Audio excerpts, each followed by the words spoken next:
Hi, Victoria. My name is Ellen, and I'll be correcting this set of essays for you today. Let's take a look straight away, see what you wrote here. The topic is international marketing. So let's see what you said.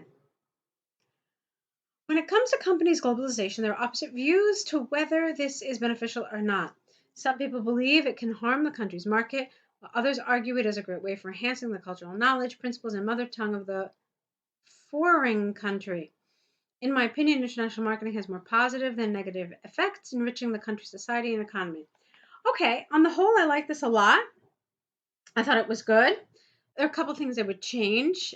First of all, there are opposite views as to whether, you needed an as here. It is a great way to enhance, and then this should have been foreign, you spelled it wrong. International marketing has more positive effects, enriching the countryside. Okay, that's fine. So just a couple of those little things there were things that I wanted to fix, but on the whole, I thought you did a nice job with that introduction. So let's continue and see what you wrote.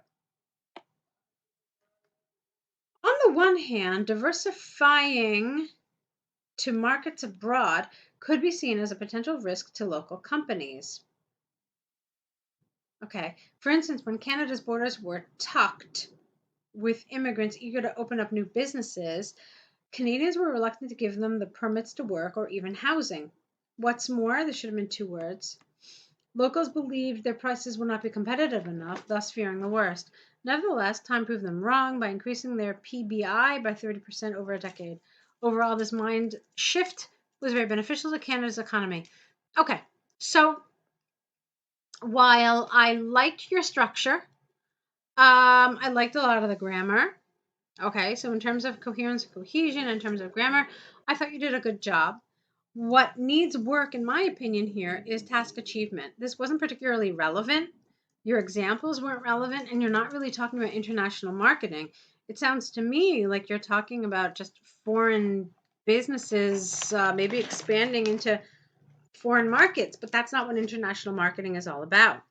So, an examiner looking at this is not going to score it very high for task achievement because it's rather off topic. I wouldn't say tangential, but definitely off topic, certainly not relevant to the question that you were asked. Okay, so that's one problem with this. Task achievement, I believe, would suffer here. Let's take a look at your next paragraph. On the other hand, multinational corporations could complement the country's people and their education. For example, with thousands of Chinese supermarkets in South America, the Asian population, you need a capital A here, has increased drastically, causing more and more schools to teach Mandarin, capital M, as a way to promote children. No, as a way to help children to communicate with others. In addition, the immigration of Chinese brands has resulted in the opening of a number of stores and typical restaurants, all of which contribute to the popularization of their culture and values. Okay. Again, this isn't really about global international marketing. So you're talking about Chinese supermarkets entering South America and so forth, but that's not what international marketing is about. So there's definitely a misunderstanding of the task. This is actually really common. A lot of people have this problem, not just with this task, but with other tasks.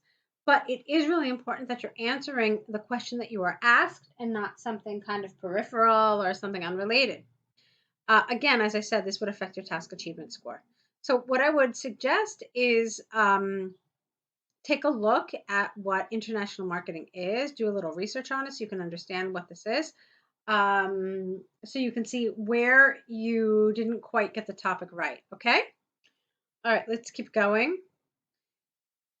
In conclusion, I believe nations could greatly benefit from foreign commerce. Okay, this is the second time you spelled it wrong, so be careful. Not only do they spread new ideas and cultural baggage, I'm not really sure I understand that, to their citizens, but also enable them to learn new ways to communicate with others, and at the same time heighten the economy to levels never seen before. Okay, I saw you mention the economy elsewhere, and again, I'm concerned that maybe you didn't understand the topic.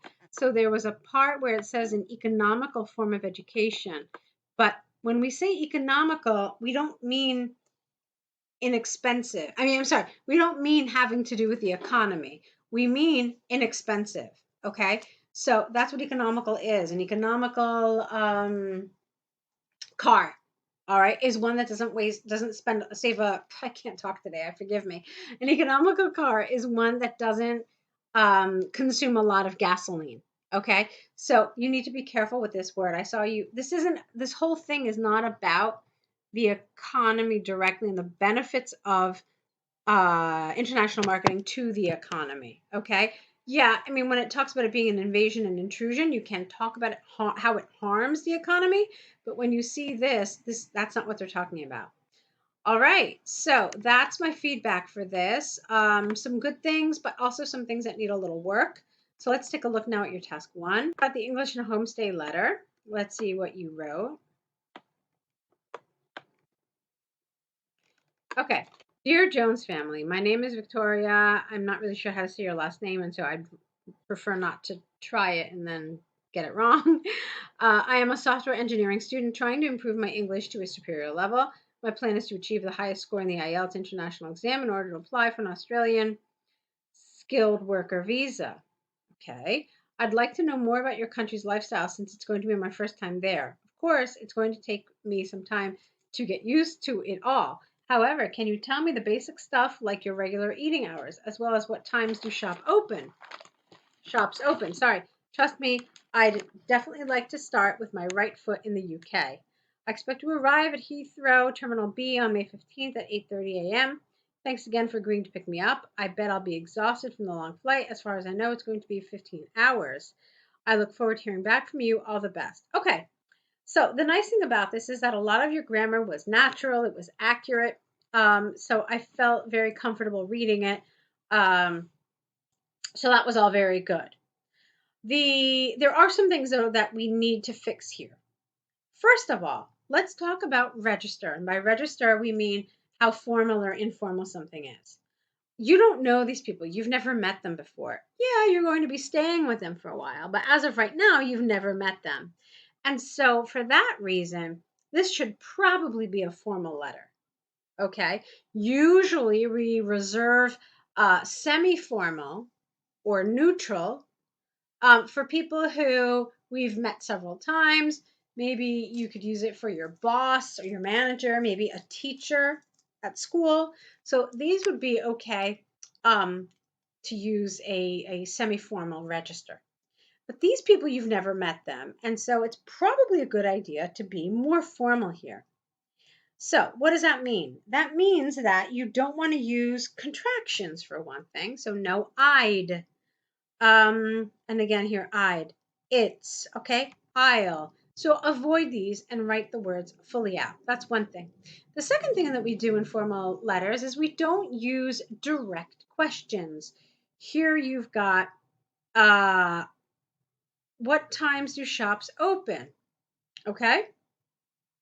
So that's another thing that I'd like to fix. And then the other thing I would fix here is stuff like this, basic stuff. That's a really informal word, doesn't belong here. And I would also just advise you in general to avoid it because it's really imprecise. The word stuff doesn't tell us anything. And so since this is an exam where they are testing your vocabulary, you would want to use an alternative to the word stuff.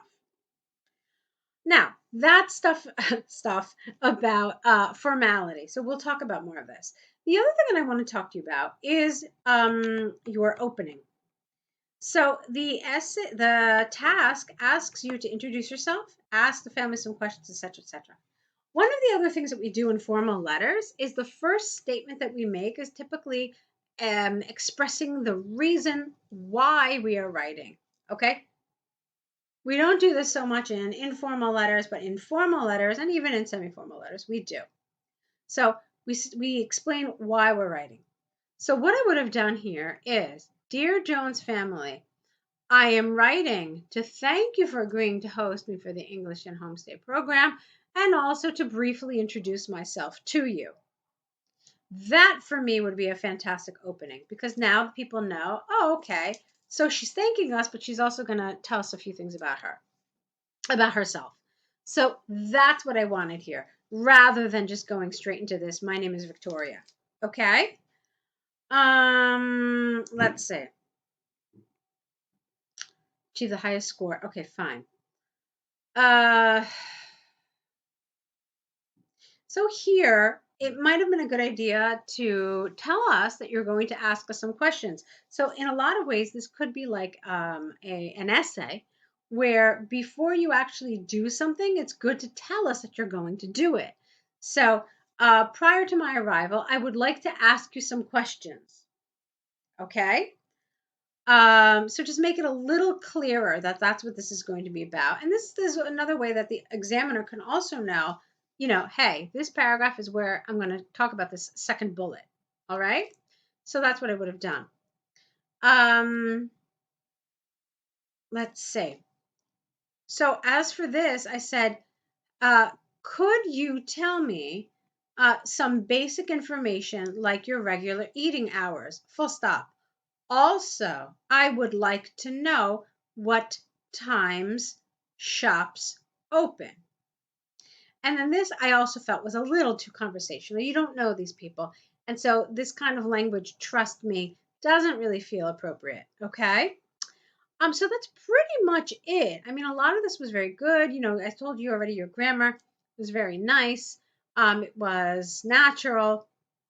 So I want you to work on these areas here, like really signposting, saying things like, I'd like to ask you some questions prior to my arrival, or I'm writing to introduce myself and to thank you for hosting me. So these kinds of things would have been nice. Again, we said it's a formal letter, so I'm going to suggest to you that you're a little more conservative here rather than all the best. Yours sincerely would have done the job nicely. Obviously, in English, we use lots of other closings, but again, because this is an English language exam, I would prefer that you kind of lean conservative, okay? So, yeah, that's what I would do. I would end with yours sincerely, since you used the name of the family. So that's pretty much it. I'd love to see more work from you, Victoria. I think that working together, we can help you improve and achieve the score you need. So I hope you enjoyed this feedback. I hope you got some useful information out of it. I encourage you to take a look at the different options that exist to continue working with us. And hopefully we can find a package that works for you. Okay? So thank you for sending this in, and I look forward to seeing more of your work. Good luck.